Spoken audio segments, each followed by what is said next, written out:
He was walking through the moors above Skipton.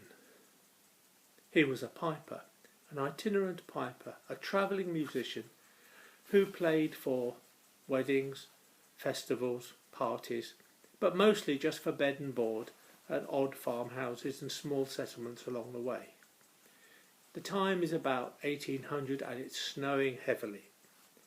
He makes a strange sound as he walks, shlup, shlup, shlup, and that's because the uppers of his shoes have come away from the soles and his feet are very cold. He's beginning to think if he doesn't find somewhere soon to get a bed, he's going to die. But then he falls over. He trips on something in the snow. He says a few short words which aren't very nice, gets himself up and looks back to see what he's fallen over.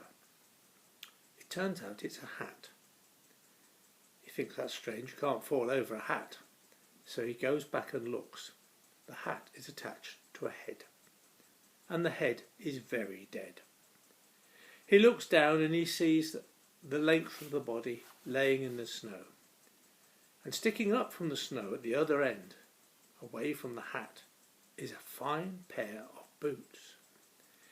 And he thinks those boots look very new, and those boots look as if they might fit me.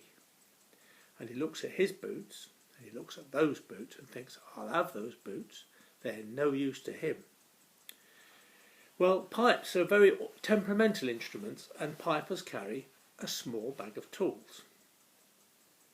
He thought, I can't get those boots off those feet, they're frozen solid.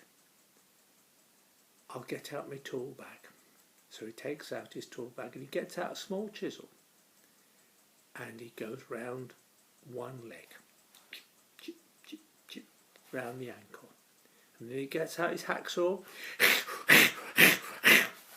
and off comes the foot with the boot. Well, you know what happens next. Picks up the other leg, chip, chip, chip, all the way round. Doesn't bleed, of course, it's all frozen solid. Out comes the hacksaw, off comes the leg. And he ties them by the laces round his neck. Well, he sets off. He knows that if you walk downhill you're likely to find a settlement, and sure enough he did. And there was an isolated farm. Lights in the window. So he walks up to the door, peers through the window, and there's a table full of food and a bright fire. He thinks, this is the place for me. He thought, well, I'm wearing this strange necklace, I'll put that under my coat. He knocks on the door and the farmer comes, what do you want? He said, well, bed for the night, he says. I'll play you a tune in the morning. He said, you can sleep in the byre. He's a genuine, comfortable Yorkshire folk. So he sleeps in the byre. And wife will bring you some porridge in the morning. Well, he goes across to the byre and there is Daisy the cow, chewing the cud. Well, Daisy's quite warm and the snow's coming in through a hole in the roof, but he thinks if I snuggles up to that cow I'll keep warm enough. And he thinks, now what shall I do with these boots of mine? That cow's very warm. If I shove these old feet with them boots under the cow, by morning I'll be able to get the feet out. So that's what he does. Well, in the morning the feet have thawed out, so he takes out the feet and he takes off his old boots and he puts the new boots on. Well, he's got a bit of a sense of humour, this lad, and he thought, if I put them feet in my old boots, I'll stand them under the cow. Well, he's done that and he's hiding in the straw back further from the cow when Mrs. Farmer comes with a bowl of porridge for his morning meal. She looks at the cow and she looks down and there's a pair of boots with a pair of feet sticking out but no piper on top. She says. She rushes back in. She said, husband, husband, cow has eaten piper. That'd be daft. Comes out, there's cow,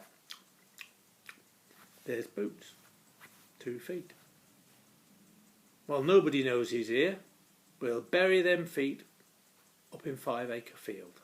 So he goes up, it's a misty foggy morning, no one about. He digs a little grave exactly 2 feet long, puts the feet in it and buries it up. Well, the piper is killing himself with laughter. But he says, well, I've missed my porridge now, but morning's bit warmer and it's a bit foggy, but I'll set off. Well, he's halfway down the lane, not far from 5 Acre Field. I said I'd play him a tune. And he's a musician, he does his job, so he gets out his pipes and starts to play a tune. Well, meanwhile, back at the house, Farmer and his wife sitting there, and they hear the pipes.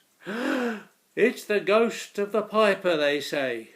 They can hear him from 5 Acre Field. They set off down the lane, not been seen since. Well, he sees them running off. He thinks, there's all that food and whiskey on that table. I'll go and make myself comfortable. So he does. So he's just settled down with some victuals and something to drink, and there's a scratching at the door. He thinks, oh, better go see what that is. He goes to the door, and there's a small man, very cold. He said, "Hey, come on in and warm yourself at the fire. Warm your feet." He said, "I would if I had any."